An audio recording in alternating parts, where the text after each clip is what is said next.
अस्सलामुअलैकुम। ईद पर बिरयानी तो हर घर में बनती है। अच्छी बिरयानी बनाने के लिए मैं आपसे कुछ टिप्स शेयर कर रही हूँ। बिरयानी के लिए हमेशा बासमती राइस का इंतखाब करें। सेला चावल से भी बना सकते हैं लेकिन बासमती राइस बेस्ट है।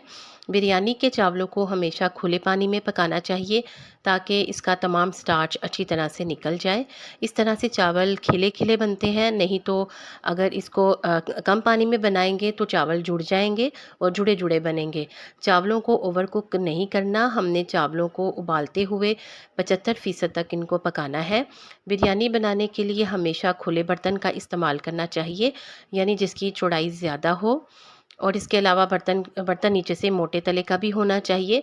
बिरयानी के राइस को पैंदे में लगने से बचाने के लिए हमेशा सालन की तह पहले लगानी चाहिए, या फिर टमाटर काट कर इसकी तह नीचे लगा दें और फिर उसके ऊपर जो है वो चावलों की तह लगाएं, फिर सालन की तह लगाएं।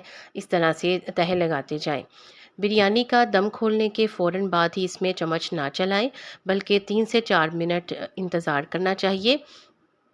सही देगी बिरयानी बनाने के लिए और उस जैसा जायका हासिल करने के लिए केवड़ा एसेंस का या फिर बिरयानी एसेंस का इस्तेमाल लाजमी करें। कुछ लोग नहीं करते, लेकिन करने से खुशबू और जायका दोनों ही बढ़ जाएगा। उम्मीद है कि ये जो टिप्स हैं आपके काम आएंगे। अगर बिरयानी फीकी फीकी लगे या फिर आप मसालेदार बिरयानी बनाना चाहते हो, तो जब आप बिरयानी को दम पे लगाने लगें फिर थोड़ा सा ऊपर से बिरयानी मसाला भी छिड़क लें।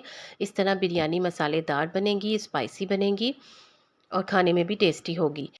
बिरयानी में मसाले की किसी भी तरह से कमी नहीं होनी चाहिए। बिरयानी मसाले के साथ साथ इसमें साबुत गरम मसालों का भी इस्तेमाल करना चाहिए, जैसे कि बादियान का फूल है, छोटी बड़ी इलायची और दालचीनी की स्टिक है। इसके अलावा तेज़ पत्ते का भी इस्तेमाल लाजमी करना चाहिए। ये बिरयानी के जायके को चार चांद लगा देते हैं। चावलों को उबालते वक्त जब चावल डाल लें तो फिर बार बार चम्मच नहीं चलाना, बस एक ही बार चम्मच चला के छोड़ देना है। बार बार चम्मच चलाएंगे तो इस तरह चावल टूट जाएंगे और जो बिरयानी में अच्छे नहीं लगेंगे। इसलिए इस बात का भी ध्यान रखना ज़रूरी है।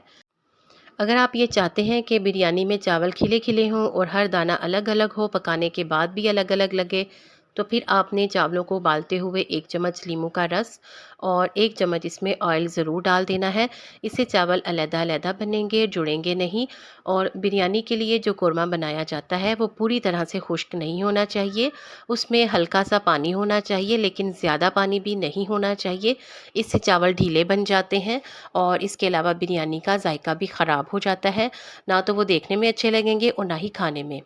अगर आपके चावल टूट जाते हैं तो दम लगाते हुए आपने क्या करना है, एक नींबू का रस निचोड़ देना है। तो इससे भी चावल अलग-अलग बनेंगे, टूटेंगे नहीं।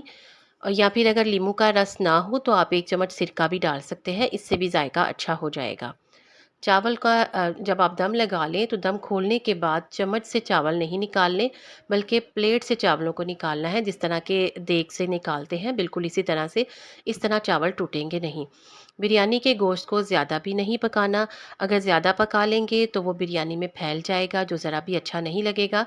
बिरयानी में घी या ऑयल कम नहीं डालना चाहिए, वैसे बिरयानी अच्छी घी में ही बनती है। अगर आप ऑयल या घी कम कर लेंगे तो इससे चावल खुश्क लगेंगे, जिससे जायका भी इसका बिरयानी का अच्छा नहीं होगा।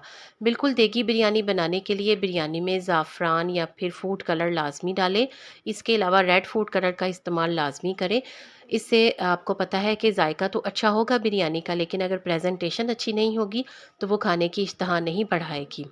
उम्मीद है आपको ये टिप्स अच्छी लगी होंगी। कमेंट्स में ज़रूर बताएं। वीडियो को देख लिया है तो चैनल को सब्सक्राइब कर दें। बहुत शुक्रिया।